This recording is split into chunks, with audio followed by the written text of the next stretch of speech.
I just got one question. Did anyone really enjoy this pay-per-view from beginning to end? I mean, I would love to hear from you if you did. But there are certain matches that just totally just murdered the pay-per-view. And it's just like, oh, God. Not the results, but certain matches that were just like, what? It was just, no. Okay, but I made a prediction video, so I'm going to own up here. So these are the results of TLC 2016.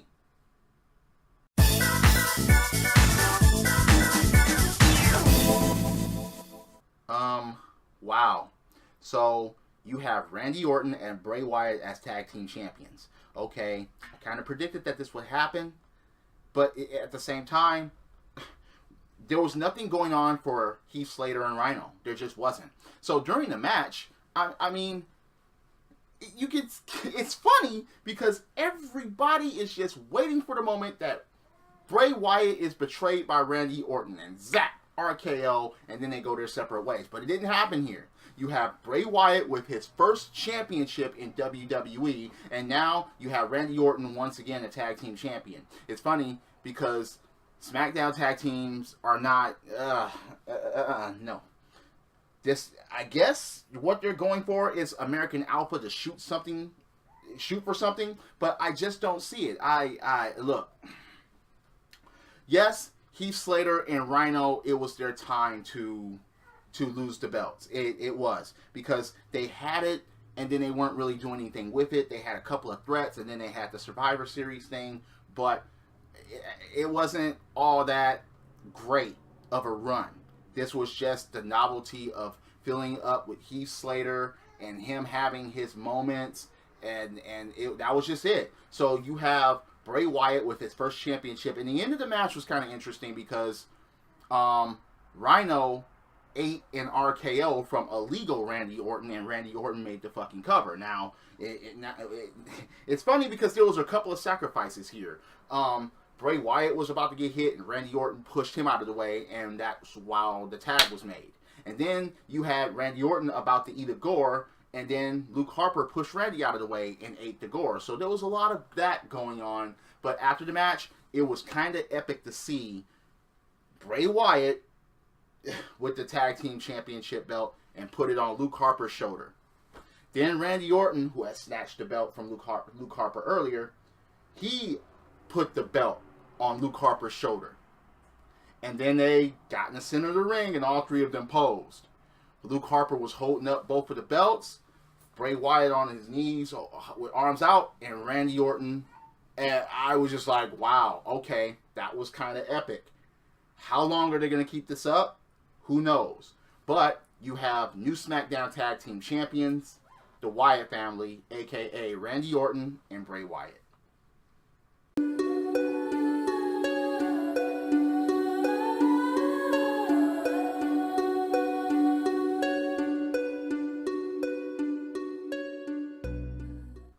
Look, the main thing that was wrong with this match is that it was on the fucking card. And worst match of the night confirmed. They couldn't have done this on SmackDown. In a no disqualification match, you didn't even have anything goes. You had a kendo stick and that was it. This was full of botching, no real good spots. I'm surprised everybody that was out in that crowd was still there and not in the concession stands or in a restroom or shouting, "This is boring," or yeah, I would have started that chant. That was a boring match. There was nothing significant about it. It's just a damn shame that Nikki Bella won.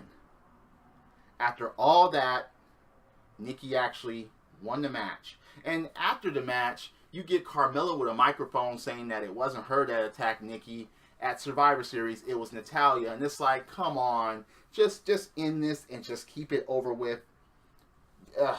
So, due to Carmella's performance, do you see her capturing any women's championship ever? Hell no. She better fucking improve, and she better fucking improve fast. She just bumped into a real big roadblock named Nikki Bella. But for me, it's just like, it was just a waste of time of a match. There was nothing entertaining about it. Absolutely nothing.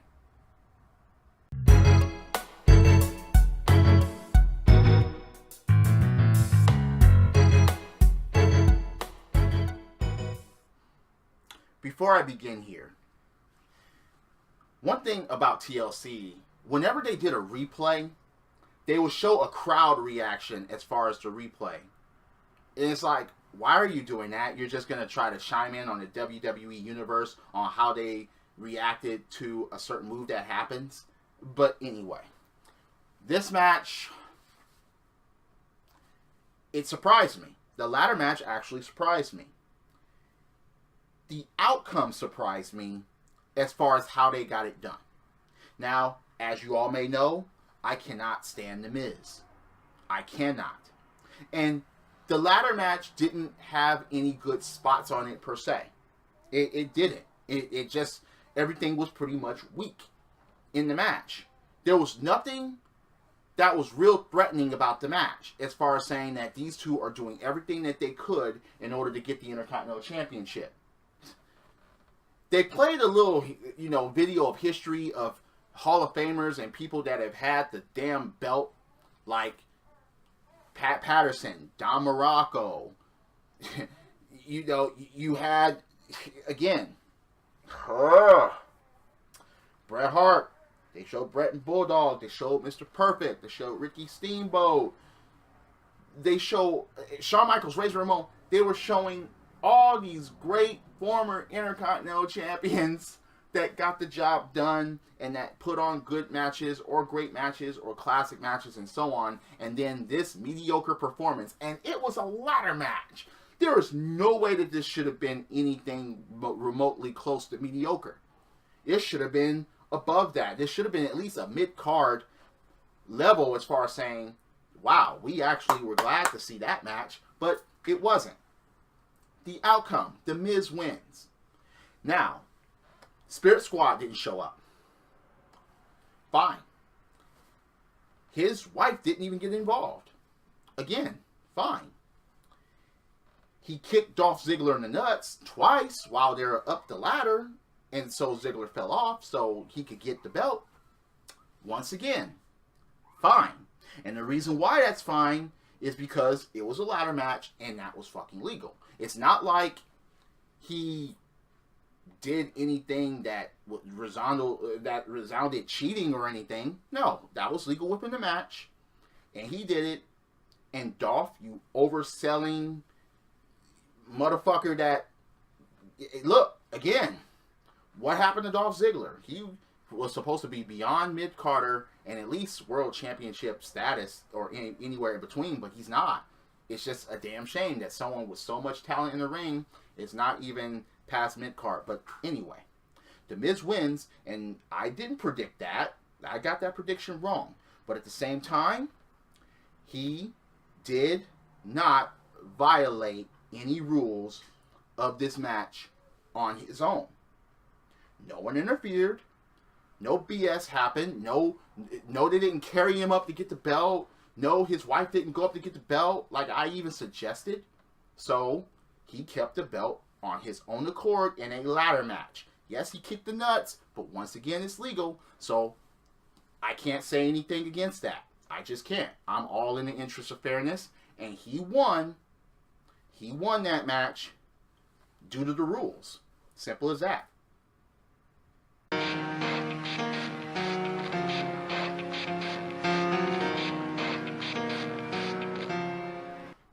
Was it was entertaining. The chairs were being used. Chairs were just look again. This was a chairs match, and the chairs were used.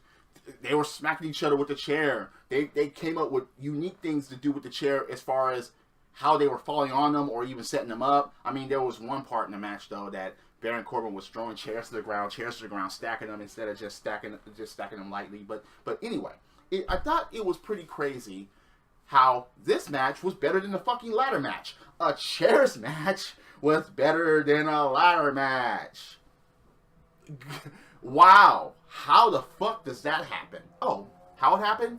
The Miz was in the fucking ladder match. That's how it fucking happened. But anyway, this match actually fucking surprised me. It did. I thought that Kalisto was going to pull it off, but he didn't. End of days on ladders. He went for the Salito del Sol on the ladders. No. Chairs. End of days on the chairs. I thought it was going to be the Salito del Sol on the chairs, but didn't happen. Baron Corbin, he actually wins. Where are they going to go with it from here? Are they going to go up, or are they just going to say, fuck you, you're not going anywhere? I hope they don't do that to Baron Corbin. He could be a pretty great heel if they allow him to be, and if they allow him to get some fucking gold. Namely, this one right here. A mid-card championship would suit him perfectly, especially at this time. But Kalisto, yeah, good performance, by the way, by these guys. I thought it was just going to be like a couple of chair shots and that's it. No, they brought the chairs on this one. And like I said, a chairs match was better than a ladder match. That kind of insults me in a way. It actually does. But again, due to the fucking performers in the matches, fuck. Can you actually disagree with what I just said? Huh. Yeah. I applaud you, Kalisto. I applaud you, Baron Corbin, for putting on a pretty good chairs match. Baron Corbin wins, and I got that prediction wrong.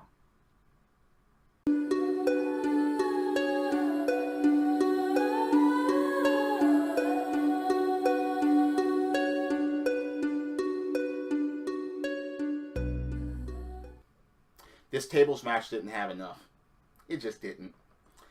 And I can understand why it didn't. It didn't, namely because of the participants in the match. They couldn't deliver on their own, really. They just couldn't. Even though I got the prediction right, though. Alexa Bliss is the new SmackDown Women's Champion. And again, there was no shenanigans. It was fair and square. Becky got put to a table, and that's why I was like, I don't see Alexa going through a table. But Becky Lynch, she hasn't been a quality of the champion ever since she got the title, and that's a damn shame, because we all know that Becky can go in the ring. Now, what are they going to do with Alexa? Is Becky just going to get a rematch, or are they going to start hot potatoing the belt back and forth? Because as far as I know, there are no challengers that are going to be moving up to, challenge the champion anytime soon, but Becky needs her fucking rematch. There should have been more in this match. There should have been more. But it could have been worse. It could have been way worse. They tried to set up tables and precarious positions and stuff like that, but you can kind of tell that everything started to get choreographed after a while. So, yeah, Alexa wins. Congratulations. I just hope that they do something great with your title run.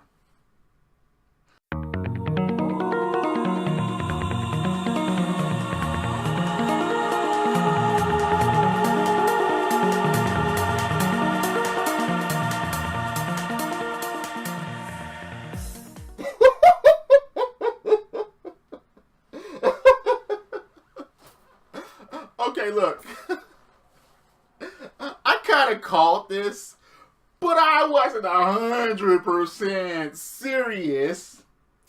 AJ Styles retains the WWE World Heavyweight Championship. World Championship. Due to James Ellsworth pushing off Dean Ambrose off the ladder. Okay. Match of the night. That match of the night. Good spots. Good TLC match. Tables, ladders, chairs, even the stairs were in play. James Ellsworth was in play. And he cost Dean Ambrose, so now there's going to be hell to pay with that. Oh, wow. I just think that it's funny. AJ Styles is still champion, and it's like, yeah, that's really all I have to say about that. I look, yes, the emotions were writing. They did everything about this match correctly and sort of unpredictable. Except for the swerve thing that I even didn't think there was like the last chance of that happening. I thought it was not a shot of that happening, but it happened. So James Ellsworth cost Dean Ambrose the championship. Maybe his explanation is that he's going to get a title shot and he didn't want to face Dean.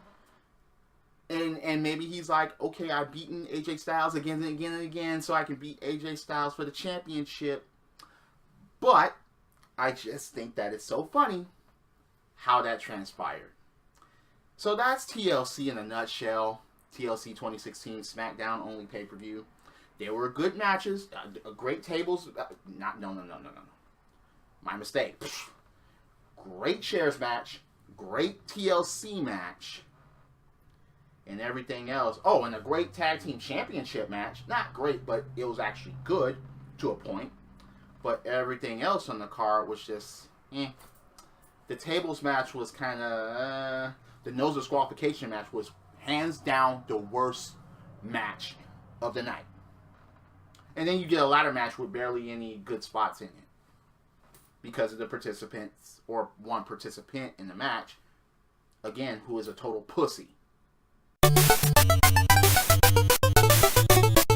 So there you have it. Any questions, comments below? I would like to hear from you. What did you think about the event? Did you think, or do you think I'm full of shit? Do you think I'm wrong? Are you praising certain matches that I didn't, or vice versa? Are you not praising certain matches that I did? I would like to hear from you. Drop kicks, body slams, throw motherfuckers over the top rope, both feet hitting the floor. Yes, I'm a wrestling fan. This is the theme, and I'll see you later. Credits.